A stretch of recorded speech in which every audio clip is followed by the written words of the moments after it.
I think when you think of like a very specifically Miami flavored movie, and you think of people in our family who could speak to that, it's you and me. Yeah, it's us. Who else would it be? It's us. Who else could it possibly be? It couldn't possibly be someone else who happened to see part of this movie and be like, "Oh, my dad used to work right there." that person. If that person existed, that'd be great. Yeah. Anyway, I do feel bad because this is like, in a lot of ways, it's like, oh, it's a first, like, Michael Bay didn't direct this one, but he's in it. Yep. And obviously he's still, I mean, this is obvious. Yeah, it's still a Michael Bay movie in a lot of ways. And like, we haven't done a Will Smith movie before. Really? Yeah. So it's like, oh, there's a lot of firsts. And then I was watching, it's like, oh, this is very Miami. I feel like we could have gotten a lot of insight from Bree on the Miami stuff here. But anyway, as you know, I don't ever start the podcast. It'll either be whatever we keep from that or something along the lines of well-related to movies. My name's Ben Holt. This podcast where my friends and I get to fill in our movie blind spots. Each week we'll pick a film that either I or a guest hadn't seen before and really should have by now. This week, finishing off a Wombo-sized 5-episode month, Dumpuary, Battle of the Genres. At long last, we've finally gotten around to a big genre, action. And as I already said, hailing from Miami, Florida, it is Bad Boys for Life. The third movie in the Bad Boys franchise. Not the fourth one, as I really, really thought until I was already watching the movie. They don't put a 4 in the poster. So I really assumed it was like Jackass Forever. I just assumed it was the same situation, but no. And now Bad Boys 4 has to get a different title that doesn't have 4 in it. They should really just call it Bad Boys for Life, but with a 4. Yeah. The completely confusing and unintelligible sequel naming and numbering, not the only thing they're stealing from the Fast and Furious franchise in this one, but we'll get to that. Guest this week, Sam. Hey, Sam, what's up? Hey, what's going on?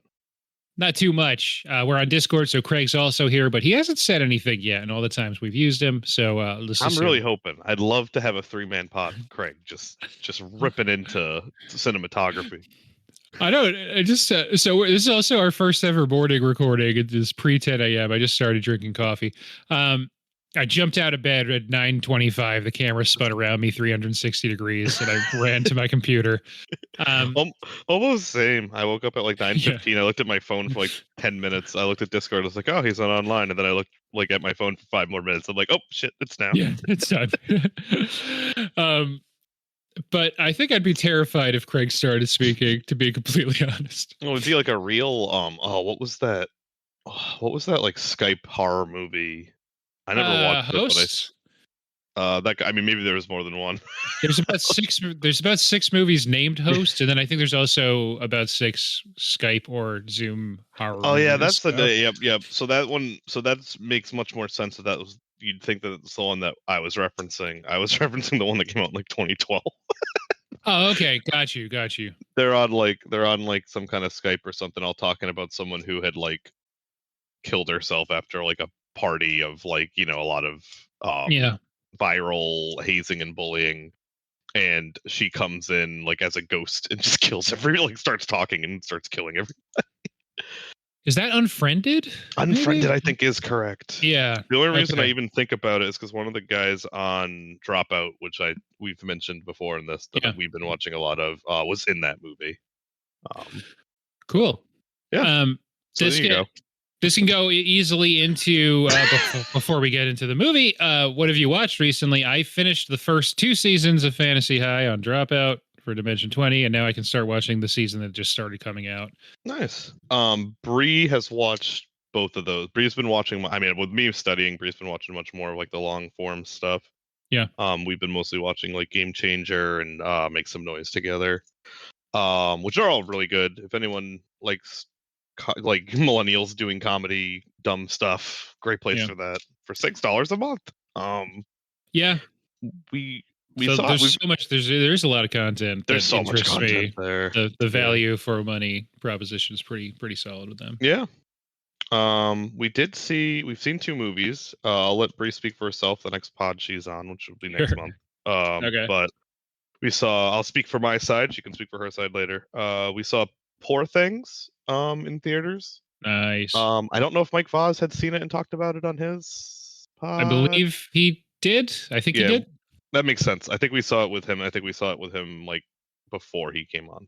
Anyway, I went in not even really knowing much about it. Bruce just like, I want to see this movie so bad, and I was like, okay, like like I didn't even know who directed it. Like, I just hadn't looked into it. It's just like, Bruce wants to see this movie, I'll go see this movie. So weird movie to go in with absolutely no expectations. Not saying it Yeah. was bad, but just Yeah. like within 5 minutes, you're kind of like, oh, okay. Interesting. So it's a Yorgos Lanthimos movie. Mhm. I'm guessing you haven't seen his other stuff, but it's I good. looked at Yeah, I looked at it before. I don't think I have. I'm gonna check online while I vamp. But I really liked it. Bree loved it. She can speak to it. Yeah. I had a good time. There's a lot about it that I won't go into, so you can just see it. But yeah, it's classic one. Just one of those movies. Like, everyone does what they're supposed to do. It's a good, like, everyone accomplishes their goal. It's not really slow anywhere, I don't think. I think it kind of is very, very well paced. They do nice little chapter, slides, which for some reason I always enjoy in movies. Like, okay, here's the next chapter. Good to know. Yeah, I do like that. But yeah. The only and I have not seen anything else done. Gotcha. So um the other thing we saw was the new Mean Girls musical film adaptation or whatever, which I don't know if you saw the stage musical. I forget. No, I haven't seen it. I don't even know songs from it.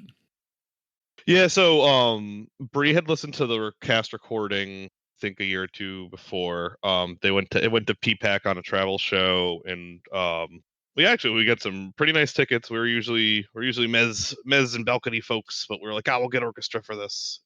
So uh that was a really nice performance. There's a really good I think it's one of those things, like, actual Broadway people are kind of mixed on it. It's kind of polarizing. I really enjoy it. Bree loves it. And the film adaptation was interesting. I'll let Bree speak to her thoughts in future pods. Big tease, big tease. But I enjoyed it. They Ooh. cut a lot of songs, as like a lot of movie musicals do. Yeah. Sure. I think they kept a lot of the ones that were mostly plot relevant. They cut some of maybe the better or more, fun songs in the interest of, okay, like, does this have any plot relevance? Probably not, so we're gonna cut it. Which, in some, it's like, it's one hand, it's like, yeah, I get it. On the other hand, it's like, oh, that kind of stinks. Um, they do Makes some sense. nice, visual stuff with some of the music scenes. So I know you've seen, obviously, original Mean Girls. We've talked about Yep. that. And of course, and of knowing how musicals work.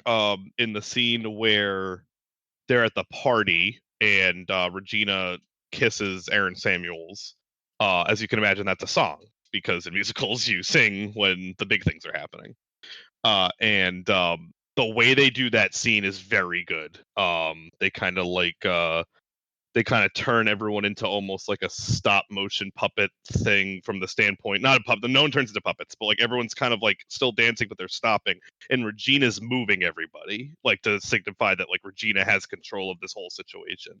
So, like, Regina's actually like pointing Katie's face at her while she starts making out with Aaron. Like, it just really, like, big pumps up Regina as, I am a huge piece of shit.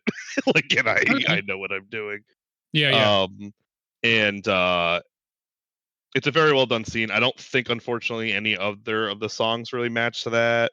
The girl from Moana, whose name I always forget how to pronounce, which I feel bad about, Ali Cravalho, something of that. Yes. Yeah. Sure. She plays Janice. She fucking kills it. Just Oh, good. what a star in the making. Like, that girl is like, I don't know. I don't remember exactly how old she is. I know she's in her, like, probably early to mid 20s, but like, That's not really a super easy role. It's a lot of big songs. They have a tracking shot like song where she like runs around the school flipping people off. And she does a really good job with that. Yeah. I enjoyed it. I think if you watch the musical first, and then kind of like what happened with kind of Bree's experience, which again she can speak for herself. But she just walked in the room, so I was just like looking. But um uh I think, if you're a huge fan of the musical, there's going to be some stuff cut there that's going to hurt, for sure. And I definitely felt that, but I think for what they had, to get it into 2 hours, I think they did a good job. They could have done better, but if you like Mean Girls and you like musicals, I think you'll at least enjoy it, especially if you don't want to go see a stage production. It's kind of a nice, quick way of getting it, and maybe afterwards listen to the stage musical on Spotify, because the plot. There's not going to be any spoilers. This week, I went to see the odds-on runaway favorite for winning Best Animated Feature, the new Hayao Miyazaki film, Boy and the Heron. I saw that this week. It was really good. I'm shocked. Miyazaki, good movie. I really liked it. But it's awesome. I don't know. I feel like I sound like I'm downplaying it, but it's mostly because I think we're going to do an episode about it in March. So I'm just going to save a lot of thoughts on it for that. Hey, that makes sense. Okay, let's get into Bad Boys for Life, which I can only ever pronounce with the number 4. I think it's clear that's how I'm doing it. Yeah. So I mentioned that this is the first time we're doing anything Michael Bay related, the first time we're doing a Will Smith movie. This is also the first time I've watched any Bad Boys movie. Yep, same. And it's better than I thought it would be. I guess this is the peg I'll put on that until we get past a 1-minute plot summary. Either of us are eligible. I don't know if you got one in the chamber. Oh, I got one, I think. Go for it. All right. Captain, is it Conrad? Shit, I should look this up. Captain Conrad Howard was months away from retirement. And when detectives Mike Lowry and the Martin Lawrence's character, Marcus something, came in and were like, "Oh, I got shot, and also I want to retire, respectively." And he's like, what am I gonna do with this? I gotta go after the guys. And then Mike Lowry becomes better, and Marcus still wants to retire, and Captain Howard's just like, I got all these feelings, and he's trying to keep Will Smith going, and he's trying to make Will Smith feel better, and he finally brings up Will Smith, and then in the climax of the movie, he is tragically gunned down by an assassin, and that is the end of the movie. That's Bad Boys for Life. I like the idea that you watched a Joey Pants supercut of this movie. Yep. Okay, the minute he died, I just cried and turned it off. Well, was there more to this movie? That's it for me. The most obvious character they were going to kill since minute 1 of the movie. I love you all, and we all mean a lot to each other, and I'm almost retired. Yeah, I think he says he's going to retire like 5 minutes or like a minute before he dies. I'm pretty sure. Yeah. Classic. If they weren't doing the Fast and Furious, and I mean, we'll get to this, it's just about family thing, then Martin Lawrence probably should have died. But anyway, that's a much different movie, obviously, if that happens. So Joey Pants dies, I don't know, more than 2/3 of the way into the movie. That's basically the turning point of okay, Martin Lawrence is on board with this one last mission thing now. And then they go do the one last mission. And that's the point at which they establish the antagonist is a witch. Yep. No, how dare you? She is a bruja. Okay, well, Martin Lawrence says witch a lot of times. Well, yeah, bruja just means witch. But it's more they kept calling her a bruja, except for Martin Lawrence, who just kept saying witch in puns to not call her a bitch. Oh, that's very fair. Yeah, I was allowing for maybe there's a cultural relevance because she's not doing magic stuff. She just has a son who's good at shooting people and is telling them to shoot people. There's magic adjacent. I mean, there's stuff at the beginning where she's chanting before they all stab that lady. Oh, sure. Not that that's magic, but I think I forgot that part. I look at it more as almost like a cursing. You know what I mean? It's just kind of it's not real. It's a folklore style. Yeah. adjacent stuff. She's not what is it? Like I'm not religious, I'm spiritual. Like I'm not a witch, Sure. I'm just kind of vaguely cursing you. Yeah. So that's why I was allowing for so okay, Bruja, maybe there's some specificity and nuance there that Nah, I Martin think it's Lawrence just like, cool. okay. I think it's just a cool word. Fair enough. And in the same vein, I am allowing for like, I don't want to come in and be a jerk about like, I guess I'm supposed to know these people. Like, yeah, this is the third movie in a franchise. I didn't see the first two. Yeah. The first one came out in the mid 90s. Like, obviously, there's characters introduced, there's fan service happening that I'm not picking up on. And so I'm just allowing for whatever I think this is on paper. It's probably a half star more if you've even watched, even if you didn't enjoy the original movies. And then I've heard, I remember podcasts that were covering this movie in early 2020 when it came out in January, when it was like, wow, what like a box office success, better than I thought. And they were like, yeah, I really loved all like the callbacks and all this stuff that happened. And so I'm like allowing for the fact that if you are a fan of the first two movies, this probably, especially the opening sequence, probably plays gangbusters for you after that prison bit where Mike and Marcus are and seem to be in hot pursuit in downtown Miami, going through the streets wildly, sliding around curves and stuff. And then it turns out Marcus's grandson has just been born and they were getting to the hospital. Yep. And you see a bunch of characters that are like, you know, to get like essentially get like applause breaks when they appear on screen. Yep. And so I was like trying to not be cynical and kind of just like, this is probably awesome for people who are fans of this franchise. Yeah. And like the funny thing to me, we talked about in text is that they introduce Will Smith's love interest, and they like it's like of course her, we all know her, and I'm like, oh yeah, sure, this is probably the girl from the other two movies. Never, that girl was not in any of the other movies. The like, amount of times that people acknowledge that they have history. Yeah. This is me you're talking to. Like, cut the bullshit. Like, come on, this is us. Cut the bullshit. Yeah. I mean, they do say that all she's the like stuff an we ex. talked to about, you know. Yeah, like she's an ex, so I think that's how you build in the like, because if you're gonna have a plot about, you know, like it being one last time and getting the gang back together, you need to bake in something. Because like I forgot who, I think Taya Leone's in the first movie. It's very weird cast in the previous two. So yeah, I was gonna say, and people seem to like two better than one anyway. So yeah, I've heard that. We've almost done two before, I think. And I don't. I'm you know, I feel like this podcast, even just having it, can lend me towards slipping towards like movie pretension stuff. But I genuinely like Michael Bay, so I'm not saying like I'm yeah, exactly. I like his thing and it's fun. And watching this movie without seeing the other Bad Boys movies, I was like, you know what? I kind of feel like I want to watch the other Bad Boys movies. Because people do genuinely like these movies. It's not like you know, we're not talking about like the Transporter movies here. These have like a pretty huge cultural footprint. And a lot of people really like them. And I think, and for a lot of people, they're probably considered Michael Bay's best movies. The first couple? Yeah, I think so. I think especially two. I mean, for me, it's always like Hot Fuzz, where there's the scene where Nick Frost walks in and goes, "What do you want to watch, Point Break or Bad Boys 2?" And he's like, "Oh, do you like?" I forget. He's like, "Do you have a preference?" He's like, "No. Which one do you want to watch first?" Like, and they show like the shit just got real scene, you know, like a bunch of different.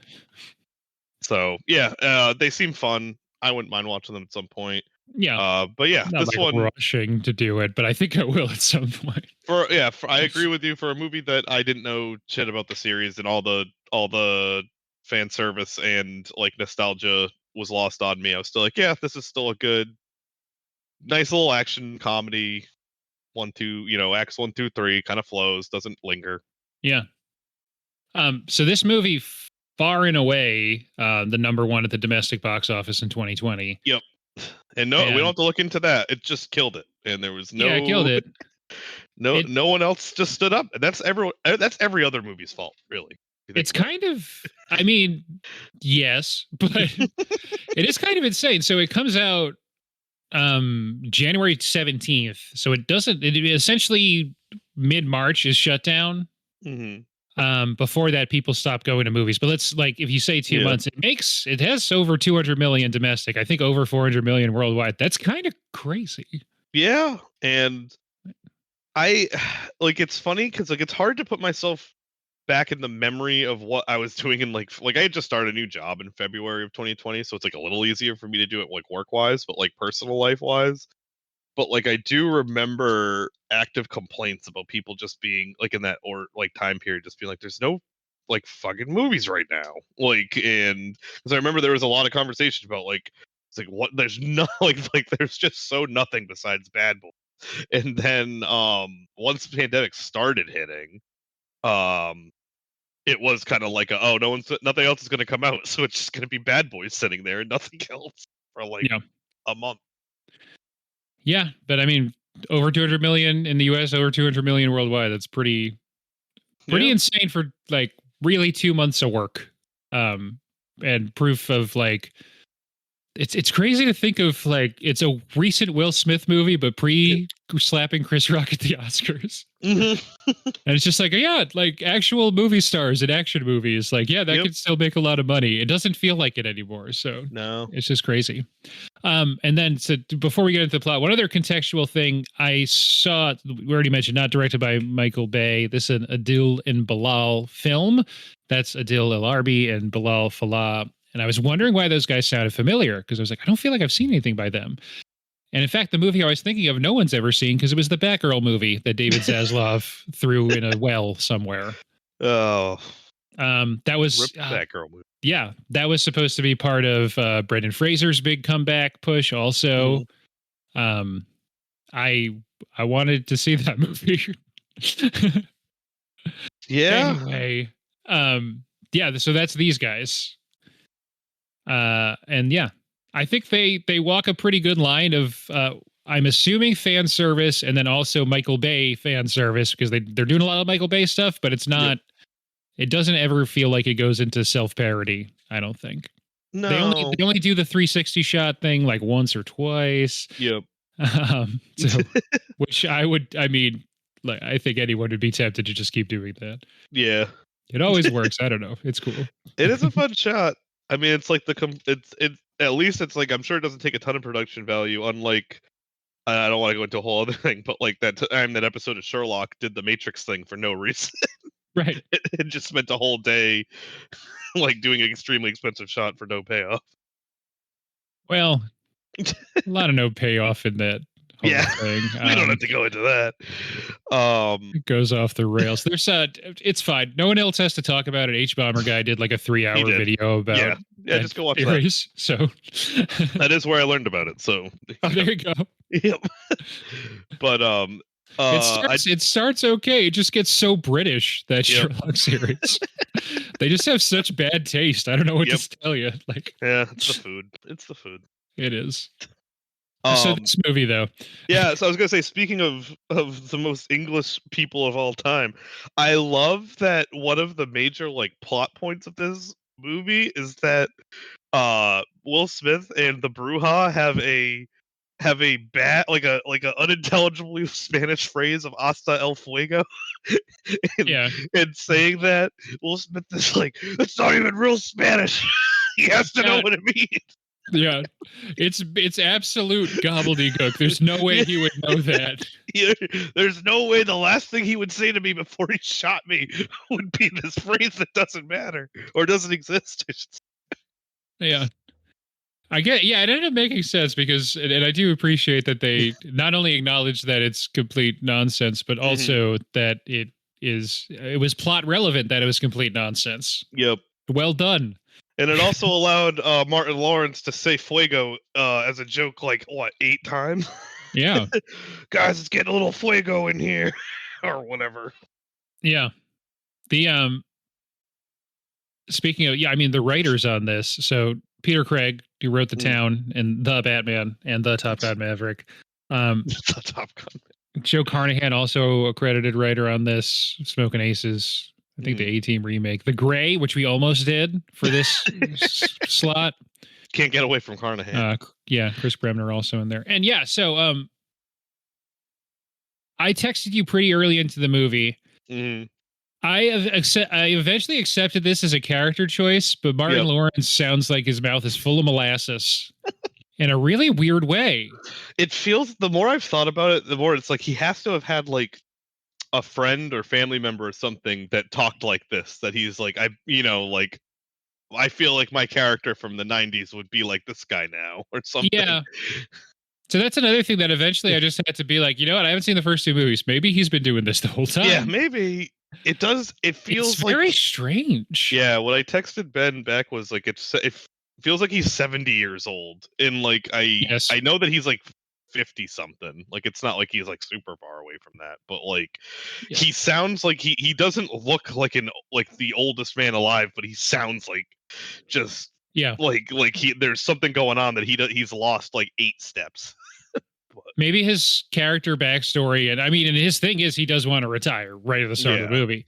Is like it's been a long time in between these movies too. Maybe it's sort of 2003 to 2020 was the second to the third movie.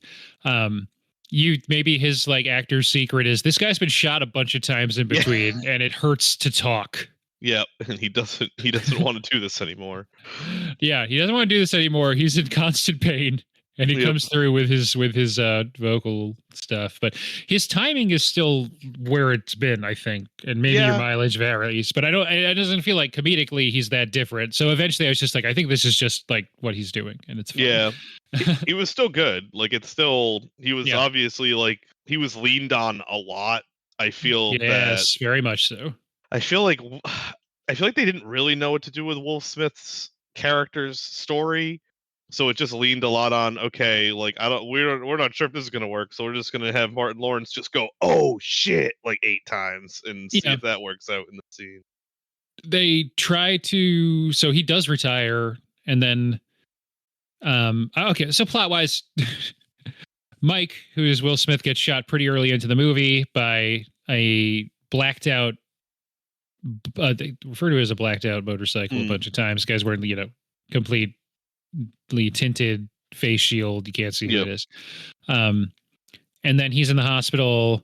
And then there's a quick montage where this guy murders 3 other like main figures who were important to past cases. And but then it's like it's been 6 months. It's like, oh, okay. Anyway, all that to say, Martin Lawrence is retired in that time, and he's at home.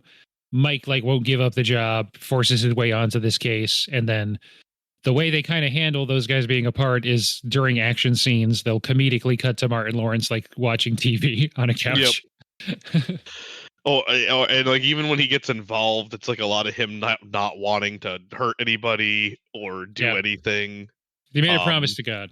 Yeah, he made a promise to God, which they show. They show the promise to God. It's a very compelling scene from the standpoint of yes to emote. He's crying. Yep. And like the things he's saying make sense. Just like I didn't want to. I love the line where he's like, I haven't been to church in a while, probably since Easter. And I'm gonna be honest, I wasn't paying attention. Just like, yep, everyone's been there. Yeah, for 100%. Yeah. But yeah, I thought it was good. Real quick, like when they're killing everybody, there's the scene they have that's kind of like they get done with the montage and they have a former CI call Martin Lawrence to be like, hey, he's definitely coming after me. Like I see the pattern. Like it's definitely me next. And he's like on a roof, and he's like, we gotta meet me on the roof. And so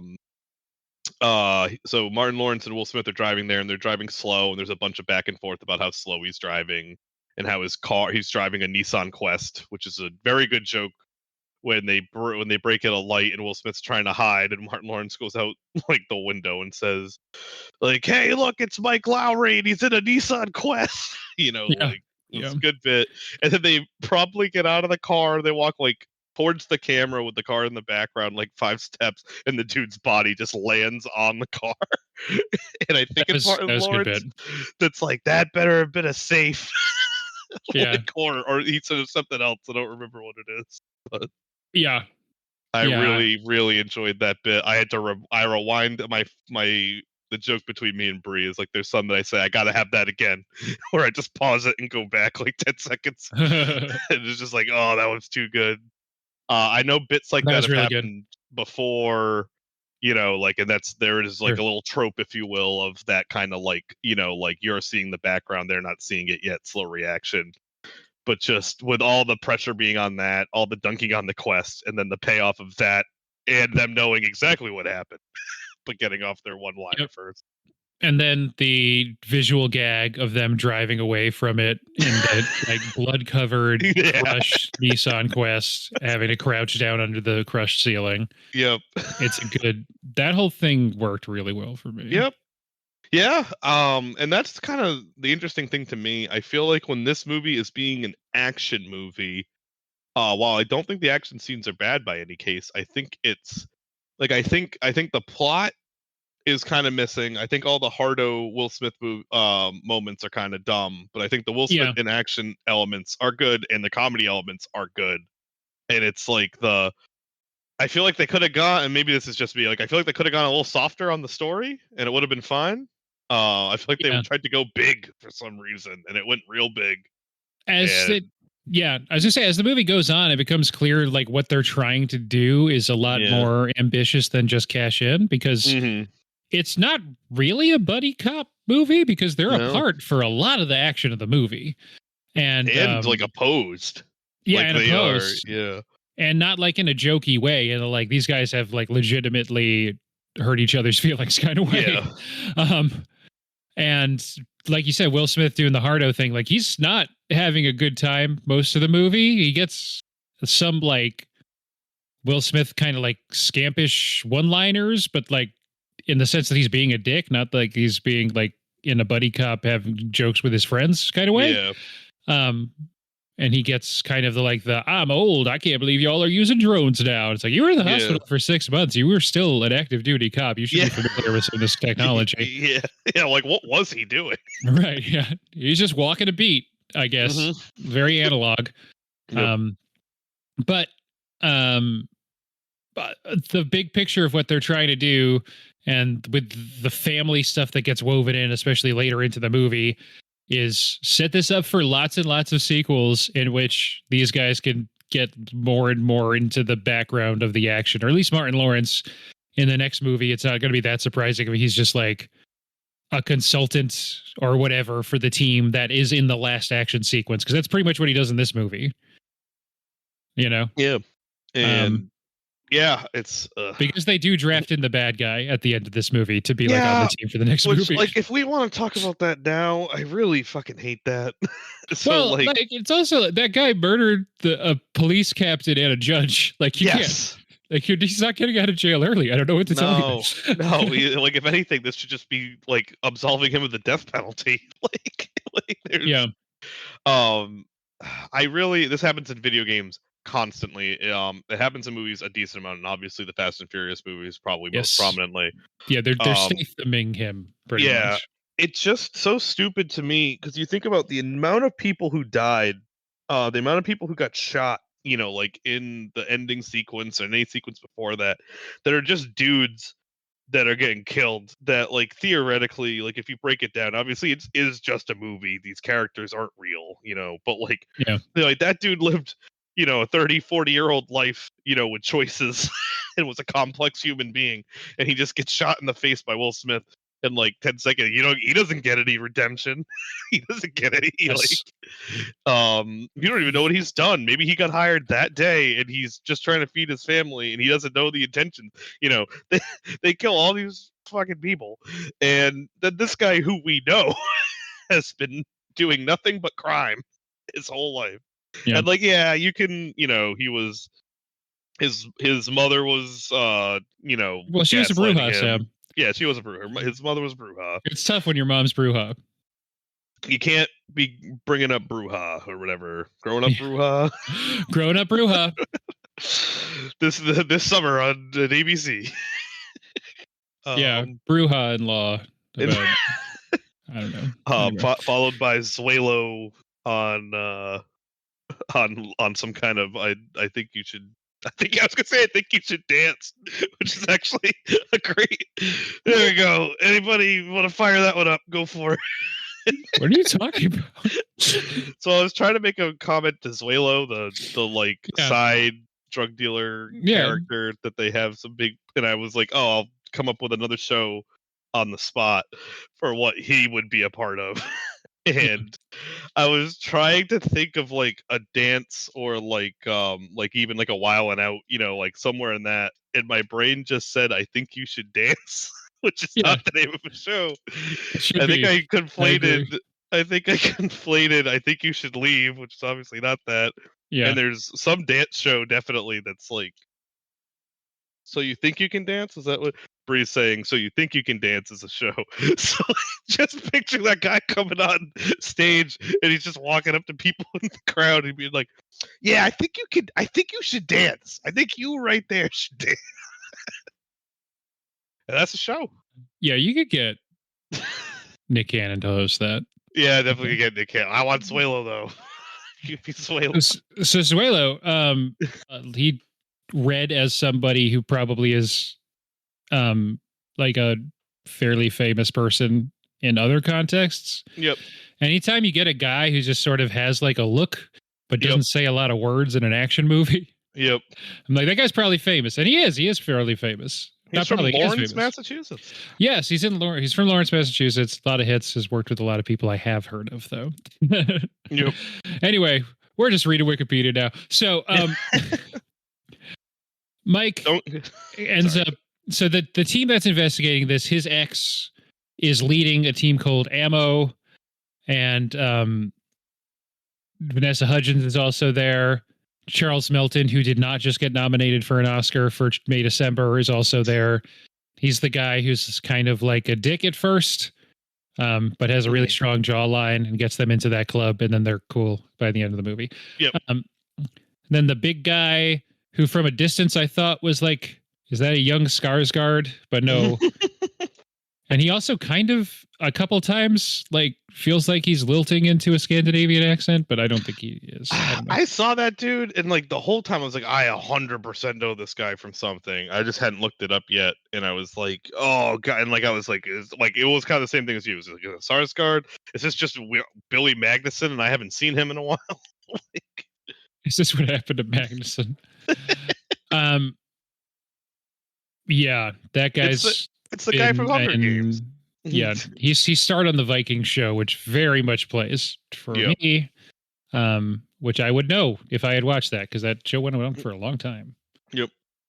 Anyway, yeah, he's like the main. KO in the Hunger Games. Yes, he's that big guy in the Hunger Games. Guy. Okay, yeah, absolutely. That PETA somehow hammer throws at the end of it, even though he's like twice the size of him. Yeah, well, he was. They established early on that it was Chekhov's hammer throw ability that they had been like, oh, he's really good at hammer throwing, and then they for some reason casted Josh Hutcherson, who's like 5'4", to hammer throw this 6'4" dude. You need to believe this guy can be rocks. Yeah. The guy's bigger, he's not going to be rocks. One of my favorite memes is anytime that image of him as rocks is used in any context at all. Yep. Yeah. What a silly move. I know I had a whole blog post once about how stupid it was when they were trying to kill Katniss in the tree. So we don't have to go down all this. You do have a really strong take on that I have heard multiple times before. It's so stupid. It's so easy to kill her. She's literally caught in a tree. You have 6 people who are trained since birth to kill her. Or 4, I guess. I don't remember how many there are. But there's multiple people, and they can't do it. They just don't figure it out. There's a high ground. Just light the tree on fire. Like, even that would help. Like, yeah. Something. As this is one of our few episodes with a hard out, I feel like after that, we should probably, like the end of the Before Sunrise episode, if you haven't listened to it yet, we should probably spend some time complaining about Rise of Skywalker also. Yeah, because it's I feel like we're not giving enough respect to the movie, which is weird to say. But anyway, it's hard to explain, like, because we don't like. We're obviously it's a good time. I don't know. We're not going to talk about the nostalgia stuff, which is funny. I think, like, if anything, I feel bad for people listening to this that have seen the first 2 and haven't seen this one. This is like the opposite podcast that you want. But like, Yeah, like if you're going into this without seeing anything, it's gonna be fun. There's just multiple moments of just them having fun. The payoff of like Martin Lawrence does like say like I'm never gonna do anything violent again, and then like what I don't know, halfway into the movie, kind of end of Act Two, Yeah. he's in like a sidecar of a motorcycle, and he gets this MG42 adjacent like machine gun, like mounted machine gun, and he's like, "Oh, I said no violence," and like Will Smith has to do a whole like, it's like, "Who told you that?" It's like God, and it was like, well, God put that machine gun right in front of him. He did, like, and it's just That like is this God's whole- machine gun. That was my favorite scene in the movie. I think that was one of the very few times, not only that they were successful in blending the comedy and action, but I feel like the only time they really tried. yeah. Like there was comedy scenes and there were action scenes, and The both beginning, were successful. kinda. Yeah, that's true. With the reveal that they were getting to the hospital. Mhm. But for the most part, like the actions, 30-ish minutes into the movie, after Martin Lawrence has the emotional scene where he's talking to God, which is still a little funny. But it is like genuine, he's emoting, he's crying and stuff. And like, praying for his friend, for his best friend to survive, and I'll give up this, life of violence or whatever. What this movie most reminded me of is Clerks 3. I have not seen Clerks 3, unfortunately. Which careens wildly from gross out humor to treacly sentiment. And it goes 100 miles per hour in either direction and never 40 miles an hour in either. Yeah. And eventually it evens out. And then that scene was really good. And then also, like, one of the very few times you are getting some, like, legitimate buddy cop banter. Yep. That conversation where he's convincing him to use the gun. Really funny. The rest of that scene, both very funny and very good action. The gratuitous explosions that are happening within centimeters of Will Smith while he's on that flatbed that is just filled with gas canisters. For no reason. It's like a propane tank delivery. Yep. And they're really blowing up unfortunate right for the under driver him. of that car. Yeah. Yeah. He's like, why is this helicopter pacing me with a guy hanging on a giant machine gun? Yeah. And all the Martin Lawrence stuff is really funny. As the bazooka gets shot at him, Will Smith cuts the connector between the sidecar and the motorcycle, and then Martin Lawrence doesn't have any control, but it is basically just screaming and almost hitting things, and Mike has to keep like bumping him out of the way of rear-ending cars on a bridge. Yep. The helicopter bit's good. Zuelo dies in like a kind of how do you not jump off the ladder? Like, or just switch to the other side. I know that they have the scene earlier. It's hard to do, but you're already hanging. He's got good upper body strength. I know the scene where Zuelo's like, "Hey, shoot through her," because he's like lined up the like sniper shot, and he's like, "No innocence." But like, Zuelo, one, you're not an innocent. Two, this guy's gonna kill you. Like, just jump off the ladder. Sure thing, boss. See you later. Right. Like, do your 5 to 10 or whatever. Move on. One of the first things that the bad guy says to him, if you get in my way, I'll kill you. Mm-hmm. And he was in a very literal way. He literally said, get out of my way. He said, hey, move. And he didn't move. And he went and he shrugged and then shot him in the head. I mean, he told him that would have happened. So, one thing we didn't talk about, what was up with that guy? the accountant? Yes. The guy that was just on coke, that was just there to punch Martin Lawrence in the face. Yeah. I was going to elaborate, but I'm like, you'll know what I mean. Yep. We're already way past it in the plot of the movie, but you'll know what I mean. I assume I was assuming that might have been like a callback that we just didn't get. That's what it felt like. Oh, yeah, I hope so. I need more of that guy. Yeah, he did a good job. TJ Collin was there. He just got his hand smashed. That was fun. He showed up, and I was like, oh. Yeah. And then it was like, oh, no, he's just going to get his hand smashed. Another guy that shows up way earlier in the movie, Michael Bay. Yep. He gets his own 360 camera movement. He does. I thought that was... I didn't think about that until you just mentioned it now, but that is fun. He does. That really is fun. Yeah. I feel like everyone else pop out of me. He's such an interesting looking guy. Yeah, he is. He does not look like the kind of person that makes these movies. No. But he looks. That's how he looks for sure. I thought it was weird that Vanessa Hudgens is in this movie and like doesn't get a lot to do. She's third builds, which I was expecting a lot more from that.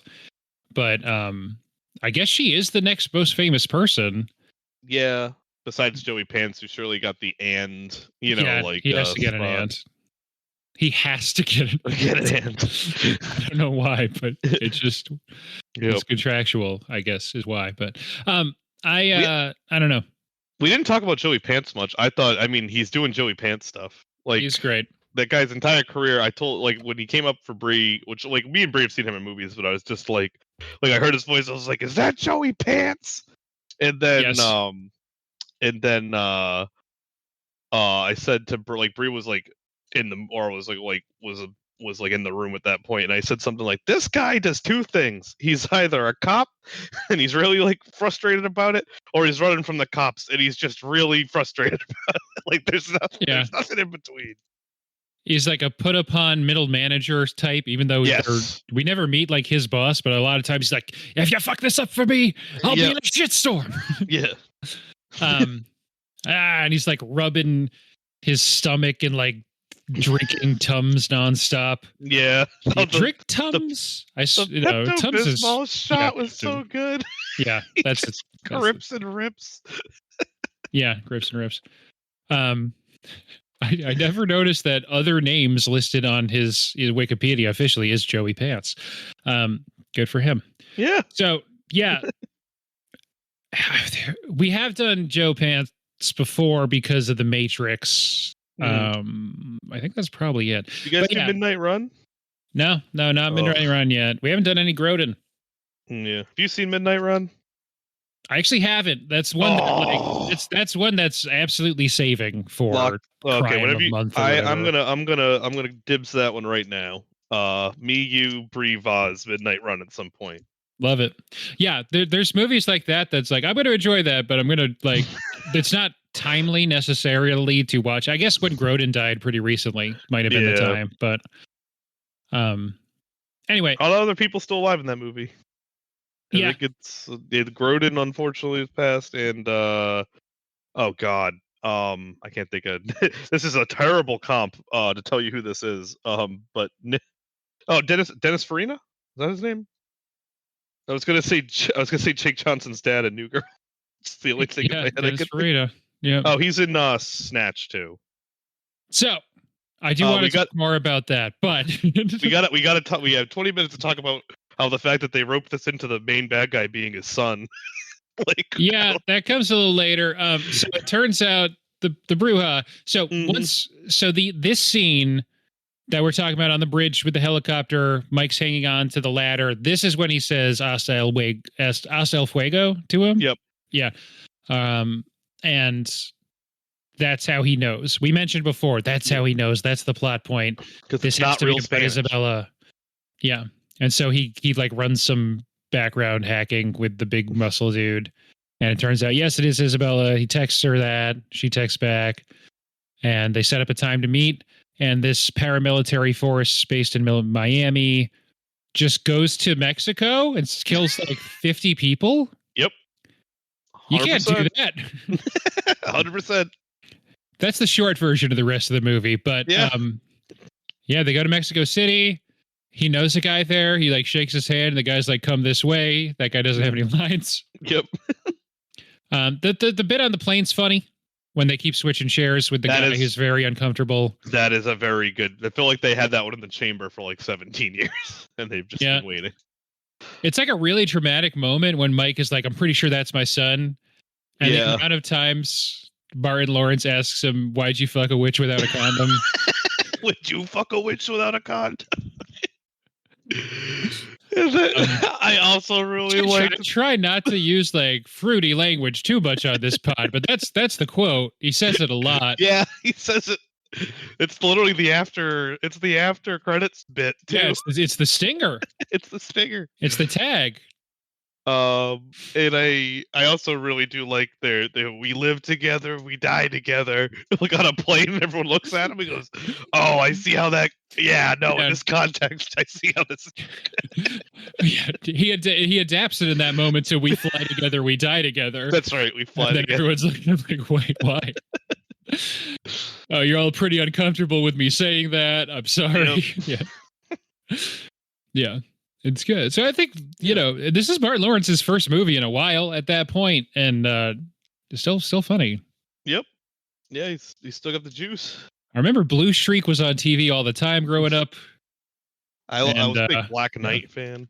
I did like Black Knight.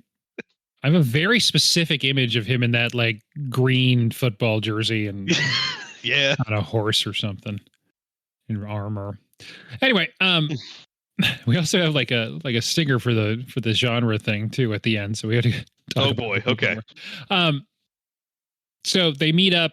It's obvious on both sides that this is like a trap meetup thing, but Mike and Isabel meet up at long last. They have some back and forth. I think so. This actress we haven't talked about at all. I think she's really good at what she's doing. She's obviously asked to be playing up the sort of telenovela melodramatic thing. And she does a really good job at that. I know that's a thing she does in other roles as well.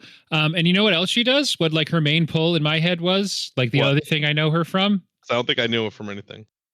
She's the actress that brought Sean Penn to El Chapo.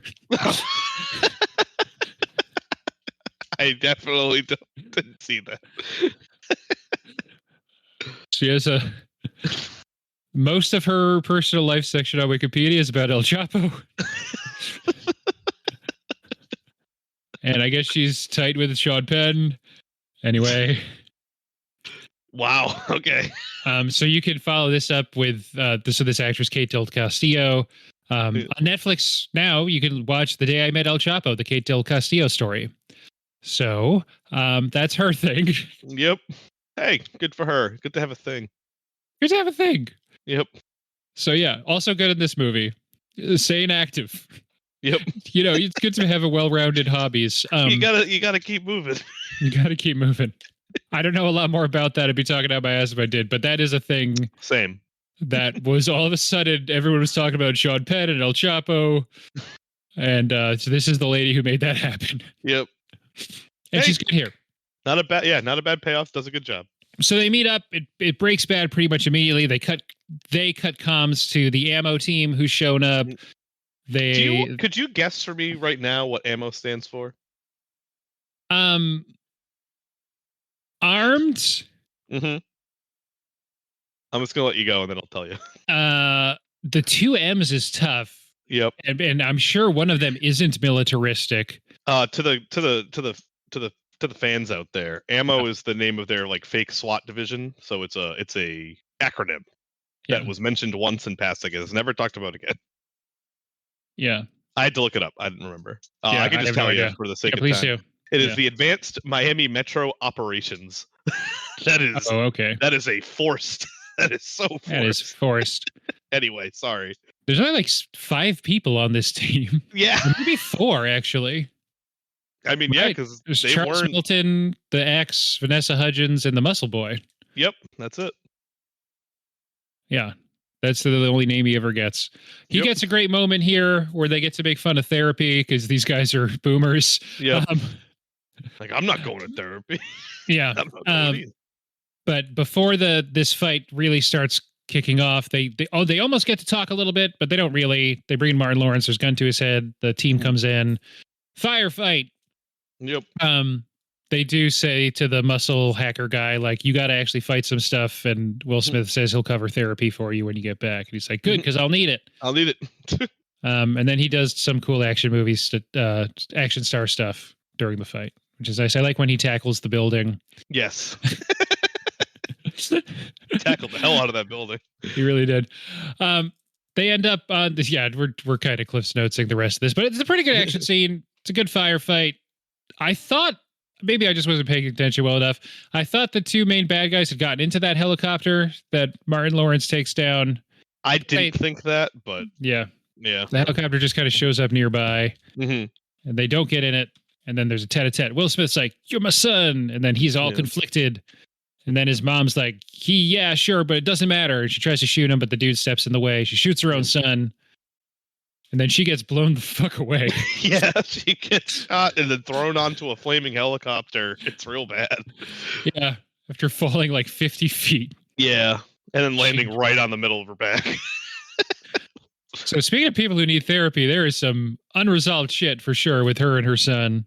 Yeah, her son finds out the guy he's been trying to kill his whole life is his dad, and then watches his mom get very violently killed right in front of him. And he gets arrested and sent to prison for assumedly life. After his mom shoots him, too. Yes, after his mom shoots him. How lest I forget. And also Martin Lawrence is there with glasses on yelling about stuff in the middle of all of this. Yeah. Which also was traumatic. Yeah. Ugh. Poor guy. The slow-mo scene where they try to throw a gun to Martin Lawrence without his glasses on, and he just slow-mo That was misses great. it.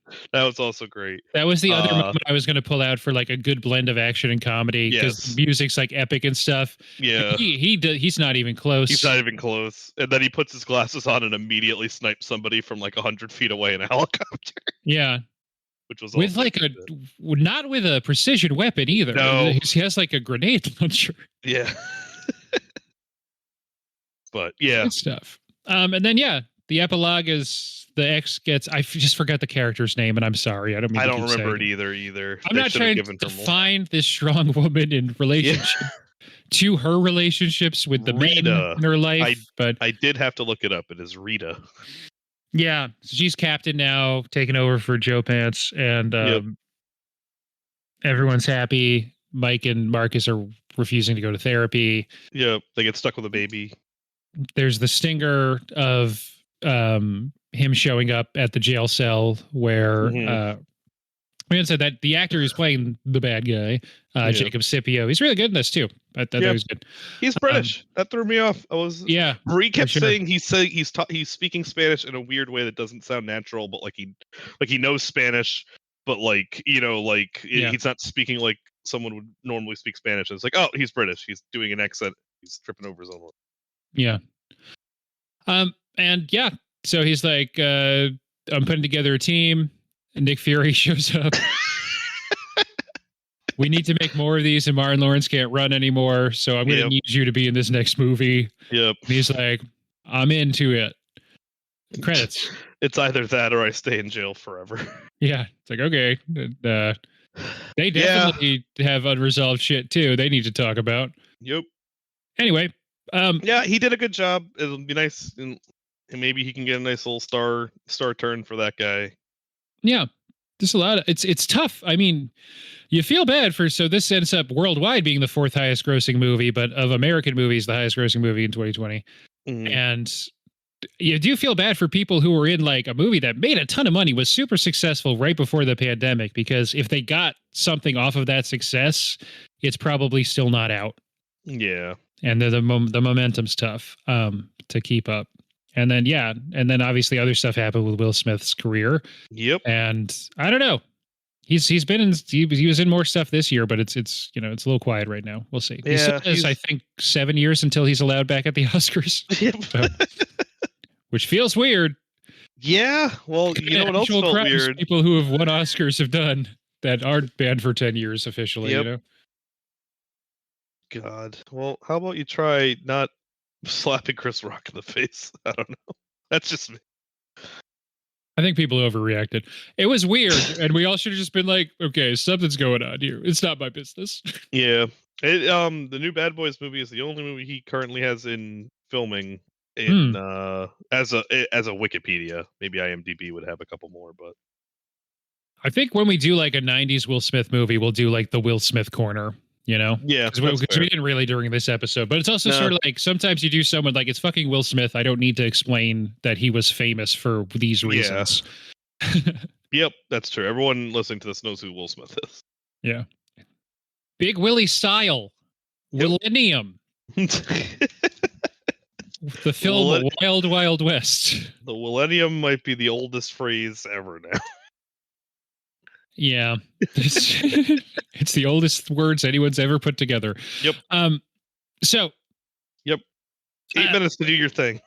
Lightning round ratings for this movie on a scale of 0.5 to 5 on any scale of your choosing, going up by halves on anything besides stars. What would you give Bad Boys for Life? I'm gonna give it a 3 oh shit out of 5. I like it. I'm at the same number as you. I'm gonna give it 3. I didn't think of this beforehand. Oh no. Me neither. Okay, I've got 5 minutes to vamp. So I'm gonna give it 5. No, sorry, not a 5. I'm gonna give it a 5. I'm gonna give it 3 out of 5 fan service moments that went over my head. There you go.